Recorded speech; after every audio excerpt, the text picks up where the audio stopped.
Nicola Tesla ఈ ప్రపంచాన్నే వెలుగులోకి తెచ్చిన గొప్ప ఇంజనీర్ అండ్ సైంటిస్ట్. ఈరోజు మన ఇళ్లల్లో ఉండే సీలింగ్ ఫ్యాన్ దగ్గర నుండి ఊర్లో ఉండే సబ్స్టేషన్స్, పవర్ ప్లాంట్స్ అన్నీ ఆయన ఇన్వెన్షన్స్తోనే వర్క్ అవుతున్నాయి. ఏసీ కరెంట్ని డెవలప్ చేసి ఆధునిక ప్రపంచానికి నాంది పలికిన టెస్లా తన చివరి రోజుల్లో ఒంటరిగా జీవిస్తూ మరణించాడు అని మీకు తెలుసా? ఒక సైంటిస్ట్కి దక్కాల్సిన ప్రఖ్యాతి, గౌరవం అంత త్వరగా తనకి దక్కలేదు. చరిత్రలో ఇంకా ఏ సైంటిస్ట్ చేయలేనంత ఇన్వెన్షన్ తను చేశాడు. అంత గొప్ప సైంటిస్ట్ ఎందుకు ఒంటరిగా మిగిలిపోయాడు? అసలు తన లైఫ్లో ఏం జరిగింది? ఈ వీడియోలో మనం చూద్దాం. 1856లో ఆస్ట్రియన్ ఎంపైర్లోని స్మిల్జాన్ అనే విలేజ్లో జూలై 10 అర్ధరాత్రిన ఆకాశమంతా ఉరుములతో మెరుపులతో నిండిపోయింది. ఆ టైంలో జార్జియానా డ్యూకాకి నికోలస్ టెస్లా జన్మించాడు. అయితే టెస్లా పుట్టిన టైంని బట్టి పురుడిపోసిన వాళ్ళు is the child of darkness అని తన తల్లికి చెప్పారు. కానీ అర్ధరాత్రి ఆకాశంలో వెలుగును చూసిన తల్లి మాత్రం he is the child of light అని చెప్పింది. నికోలా టెస్లా తండ్రి పేరు మిలిటన్ టెస్లా, తల్లి పేరు జార్జియానా డ్యూకా టెస్లా. నికోలాకి ఒక అన్నయ్య, 2 అక్కలు, ఒక చెల్లి ఉన్నారు. తండ్రి మిలిటన్ చర్చిలో పాస్టర్గా చేసేవారు. ఫ్యూచర్లో నికోలాని కూడా పాస్టర్ చేయాలి అనుకున్నాడు. తల్లి హౌస్ వైఫ్, పెద్దగా చదువుకోకపోయినా చాలా తెలివైంది, మెమరీ పవర్ చాలా ఎక్కువ. ఇంట్లో రోజు పనుల్లో యూజ్ చేసుకోవడానికి చాలా వస్తువులు కనిపెట్టింది. నికోలా చైల్డ్హుడ్లో బ్రిలియన్స్తో పాటు చాలా ట్రామా కూడా ఉంది. టెస్లా ఫ్యామిలీలోనే అందరికన్నా బ్రెడ్ డేన్ టెస్లా, నికోలా అన్నయ్య. అయితే నికోలాకి 7 years ఏజ్లో డేన్ ఒక హార్స్ రైడ్ యాక్సిడెంట్లో చనిపోయాడు. ఈ ట్రాజడీ టెస్లాని లైఫ్ లాంగ్ హాంట్ చేసింది. నికోలా మైండ్లో ఒక డీప్ ఇంప్రెషన్ పడిపోయింది. తన అన్నయ్య అంత తెలివైన వాడిగా పేరు తెచ్చుకోవాలని, ఆ పేరుకు తగ్గట్టుగా జీవించుకోవాలని తను డిసైడ్ అయ్యాడు. ఈ 1862లో టెస్లా స్కూల్కి వెళ్ళడం స్టార్ట్ చేశాడు. 1869 లోపు ప్రైమరీ స్కూలింగ్ని పూర్తి చేశాడు. 1873లో ద హయ్యర్ రియల్ జిమ్నాషియం అనే హై స్కూల్లో జాయిన్ అయ్యాడు. ఇక్కడే తన ఫిజిక్స్ అండ్ మ్యాథమెటిక్స్ టీచర్ అయిన మార్టిన్ సెక్లిక్ గైడెన్స్లో ఫిజిక్స్ అండ్ ఎలక్ట్రిసిటీ మీద చాలా ఇంట్రెస్ట్ అండ్ నాలెడ్జ్ని పెంచుకున్నాడు. ఈ టైంలో Tesla memory and imagination power చాలా ఎక్కువగా పెరిగిపోయాయి. తన మైండ్లోనే ఇంటిగ్రల్ క్యాలిక్యులస్ని చేయగలిగేవాడు. టీచర్స్ తను చీటింగ్ చేస్తున్నాడని ఆరోపించినా ప్రూవ్ చేయలేకపోయారు. తనకి ఐడెంటిక్ మెమరీ అనే కండిషన్ ఉండేది. అంటే తన ఇమాజినేషన్లోనే ఒక మిషన్ని డెవలప్ చేసి, టెస్ట్ చేసి రిజల్ట్ని ఎస్టిమేట్ చేయగలిగేవాడు. ఇలా టెస్లా 4 yearsలో పూర్తవ్వాల్సిన తన హై స్కూలింగ్ని 3 yearsలోనే పూర్తి చేశాడు. గ్రాడ్యుయేషన్ తర్వాత టెస్లా ఇంటికి తిరిగి వచ్చేశాడు. కానీ వచ్చిన కొన్ని రోజులకే తనకి కొలెరా వ్యాధి సోకింది. 9 నెలలు ఆ వ్యాధితో ఇబ్బంది పడ్డాడు. ఒక రకంగా చావు దగ్గరికి వెళ్ళి వచ్చాడు. తన కొడుకుని పాస్టర్ చేద్దామనుకున్న మిలిటన్ ఈ టైంలో నికోలా బ్రతికితే మంచి ఇంజనీరింగ్ కాలేజ్లో జాయిన్ చేపిస్తా అని ప్రామిస్ చేసుకున్నాడు. ఆ తర్వాత ఏదో అద్భుతం జరిగినట్టు కొన్ని నెలల్లోనే నికోలాకి నయం అయిపోయింది.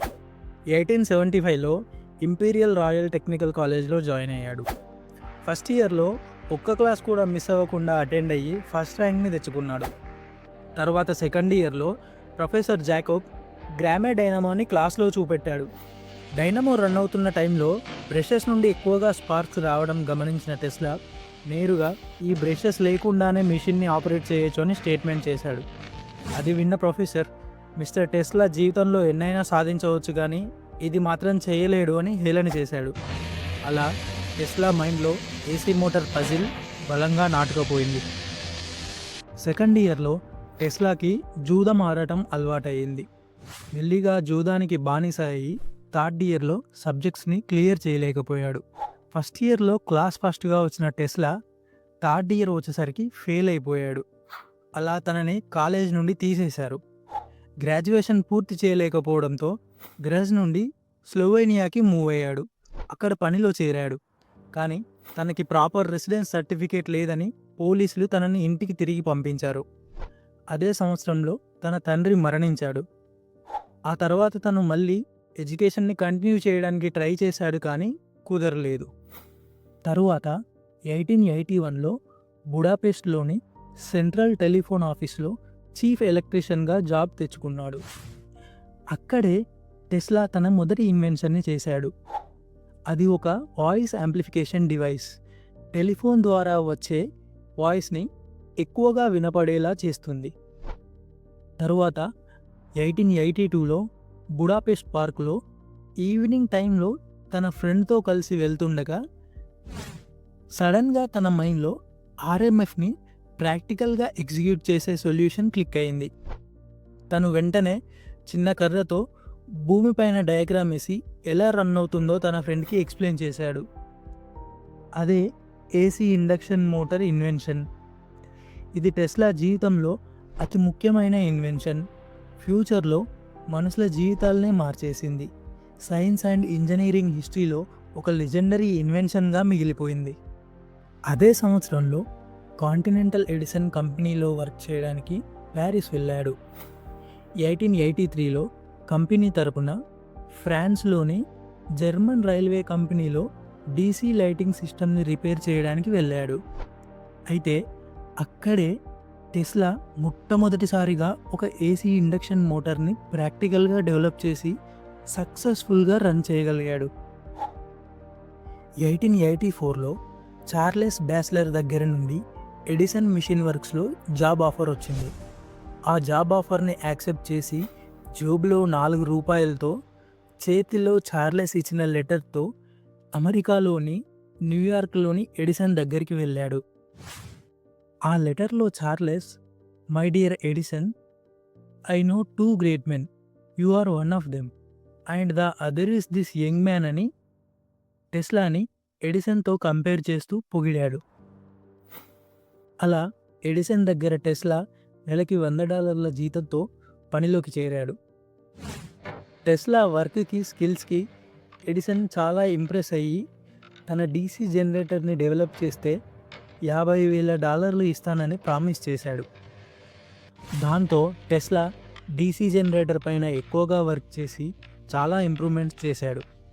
కానీ పేమెంట్ అడిగినప్పుడు Edison you don't understand our American humour అని ఎగతాళి చేసి డబ్బులు ఇవ్వకుండా మోసం చేశాడు. దీంతో టెస్లా ఎడిసన్ దగ్గర జాబ్ని మానేశాడు. 1884లో రాబర్ట్ అండ్ బెంజమిన్ అనే బిజినెస్ మ్యాన్స్తో కలిసి Tesla electric light and manufacturing కంపెనీని స్టార్ట్ చేశాడు. ఇందులో Tesla commutator and electric arc ల్యాంప్ని ఇన్వెంట్ చేసి పేటెంట్ రిజిస్టర్ చేసుకున్నాడు. అసలు రాబర్ట్ అండ్ బెంజమిన్కి టెస్లా ఏసీ ప్రాజెక్ట్ పైన ఇంట్రెస్ట్ లేకపోవడంతో వాళ్ళకి కావలసిన ఆర్క్ లైటింగ్ సిస్టమ్ వర్క్ అవ్వగానే టెస్లాని ఫోర్స్ఫుల్గా పాలిటిక్స్తో కంపెనీ నుండి ఫైర్ చేశారు. అలా జాబ్ లేకుండా ఉన్న టెస్లా రోజుకు $2 కూలీకి గుంతలు తవ్వే పనికి వెళ్ళాడు. అక్కడ పనిని సూపర్వైజ్ చేసే ఆల్ఫ్రెడ్ తన ఎక్సెప్షనల్ స్కిల్స్ తెలుసుకొని చార్లెస్ పెక్ అనే లాయర్కి పరిచయం చేశాడు. తర్వాత ఆల్ఫ్రెడ్ అండ్ చార్లెస్ ఇద్దరూ టెస్లా ల్యాబ్ని ఏర్పాటు చేసుకొని రీసెర్చ్ చేసుకోవడానికి ఫైనాన్షియల్గా సపోర్ట్ని ఇచ్చారు. వీళ్ళ సపోర్ట్తో 1887లో టెస్లా ఎలక్ట్రిక్ కంపెనీని స్టార్ట్ చేశాడు. అక్కడే తన మొదటి పాలీఫేస్ ఇండక్షన్ మోటార్ అండ్ జనరేటర్స్ని ఇన్వెంట్ చేశాడు. ఆ తర్వాత తను polyphase AC induction motors, generators, transmission lines and లైటింగ్ని కనిపెట్టి వాటి మీద పేటెంట్ రైట్స్ని ఫైల్ చేశాడు. తరువాత Tesla AC motor and laboratory గురించి విని జార్జ్ వెస్టింగ్హౌస్ టెస్లాతో మనీ డీల్ చేసుకుని పేటెంట్ని యూజ్ చేసుకోవడానికి లైసెన్స్ తీసుకున్నాడు. ఇలా టెస్లా వెస్టింగ్హౌస్ లెజెండరీ పార్ట్నర్షిప్ మొదలైంది.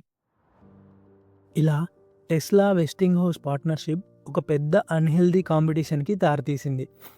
టెస్లా ఏసీని సపోర్ట్ చేస్తూ, ఎడిసన్ డీసీని సపోర్ట్ చేస్తూ వార్ ఆఫ్ కరెంట్స్ మొదలైంది. ఎడిసన్ ఏసీ కరెంట్లోని హై వోల్టేజ్ వల్ల చాలా డేంజర్ అని చెప్పి ఒక కొత్త క్యాంపెయిన్ని స్టార్ట్ చేశాడు. ఎడిసన్ పబ్లిక్ మధ్యలో డాగ్స్కి, హార్సెస్కి, ఎలిఫెంట్స్కి ఏసీ కరెంట్తో షాక్ ఇచ్చి ఏసీ కరెంట్ని డిగ్రేడ్ చేయడానికి చాలా ట్రై చేశాడు. కానీ ఎడిసన్ ఎన్ని ఎత్తులు వేసినా Tesla AC system long distance power ట్రాన్స్మిషన్లు సుపీరియర్ అని ప్రూవ్ అయింది. తరువాత 1890లో వెస్టింగ్హౌస్ నష్టాల్లో కూరుకుపోవడంతో టెస్లా తన వాటాల్లోని రాయల్టీస్ని ఫ్రీగా ఇచ్చేశాడు. టెస్లాకి చిన్నప్పటి నుంచి ఉన్న కలల్లో ఒకటి నయాగరా ఫాల్స్ నుండి ఎనర్జీని ఎక్స్ట్రాక్ట్ చేయడం. 1893లో Niagara Falls construction company Westinghouse కంపెనీతో టెస్లా ఏసీ సిస్టమ్ని యూజ్ చేసి హైడ్రో ఎలక్ట్రిక్ పవర్ ప్లాంట్ని కన్స్ట్రక్ట్ చేయడానికి కాంట్రాక్ట్ చేసుకుంది. 1896లో ప్రాజెక్టు పూర్తి అయ్యి 26 మైల్స్ వరకు ఏసీ పవర్ని ట్రాన్స్మిట్ చేయగలిగారు. ఈ ప్రాజెక్ట్లో 13 టెస్లా పేటెంట్ని యూజ్ చేశారు.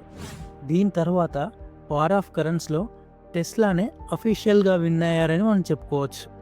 తరువాత టెస్లా అన్ని రంగాల్లో ఇన్వెన్షన్స్ చేయడం మొదలుపెట్టాడు. 1893లో రేడియో టెక్నాలజీ, వైర్లెస్ కమ్యూనికేషన్ని కనిపెట్టాడు. అలాగే ఫ్లోరోసెంట్ అండ్ నియాన్ లైటింగ్ని కూడా కనిపెట్టాడు. 1898లో ఫస్ట్ రిమోట్ కంట్రోల్డ్ బోట్ని కనిపెట్టాడు. 1900 వచ్చేసరికి టెస్లా పేరు మీద 300 పేటెంట్స్ ఉన్నాయి. ఆ కాలంలో జనమంతా టెస్లాని ద ఎలక్ట్రిక్ విజర్డ్ అనేవారు, అంటే విద్యుత్ మాంత్రికుడు అని అర్థం. తరువాత 1901లో తన డ్రీమ్ ప్రాజెక్ట్ అయిన టెస్లా కాయిల్ని బిల్డ్ చేయడం స్టార్ట్ చేశాడు. జేపీ మోర్గన్ ఈ ప్రాజెక్ట్కి ఫండింగ్ చేశారు. లాంగ్ ఐలాండ్లో 187 ఫీట్ వార్డెన్ క్లిఫ్ టవర్ని బిల్డ్ చేశారు. ఈ టవర్ ద్వారా ప్రపంచానికి ఫ్రీ వైర్లెస్ ఎలక్ట్రిసిటీని ఇవ్వాలి అనుకున్నాడు టెస్లా. జేపీ మోర్గన్ మనం మీటర్ ఎక్కడ ఫిక్స్ చేయాలి అని అడిగినప్పుడు టెస్లా ఇది ఫ్రీ వైర్లెస్ ఎలక్ట్రిసిటీ అని, మీటర్ ఫిక్స్ చేయలేమని చెప్పాడు. ఈ ప్రాజెక్ట్ నుండి తనకు ప్రాఫిట్ రాదు అని అర్థం చేసుకున్న జేపీ మోర్గన్ ఫండింగ్ని ఆపేశాడు. తర్వాత ఇన్వెస్టర్స్ ఎవరూ ముందుకు రాకపోవడంతో 1917లో ప్రాజెక్ట్ని డిమాలిష్ చేశారు. టెస్లా తన జీవితం మొత్తం బ్యాచిలర్గానే ఉండిపోయాడు. పెళ్ళి ఎప్పుడైనా తన వర్క్కి అడ్డు అని భావించాడు. తన చివరి రోజులు అన్నీ న్యూయార్క్లోని హోటల్స్లో గడిపాడు. తన గురించి తెలిసిన హోటల్స్ వాళ్ళు మానవత్వంతో తనకి హోటల్స్లో రూమ్స్ ఇచ్చేవాళ్ళు. తను ఎవరితోనూ ఎక్కువగా పర్సనల్ రిలేషన్షిప్ పెట్టుకోలేదు. పావురాలకి మేత పెడుతూ ఎక్కువగా టైం స్పెండ్ చేసేవాడు. తన హోటల్ రూమ్స్లో గాయపడిన పావురాలకి ట్రీట్మెంట్ చేసేవాడు. తనకి ఫేవరెట్ అయిన ఒక తెల్ల పావురం చనిపోయిన రోజున తన లైఫ్ వర్క్ ఫినిష్ అయిపోయిందని టెస్లా భావించాడు. 1943లో జనవరి 7న న్యూయార్క్లోని హోటల్లో రూమ్ నెంబర్ 3327లో 86 సంవత్సరాలకి టెస్లా చనిపోయాడు.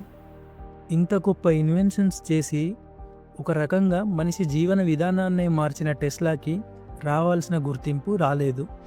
డబ్బు, పలుకుబడి ఉన్న ఇన్వెంటర్స్ తన పేరుని కనబడకుండా చేశారు.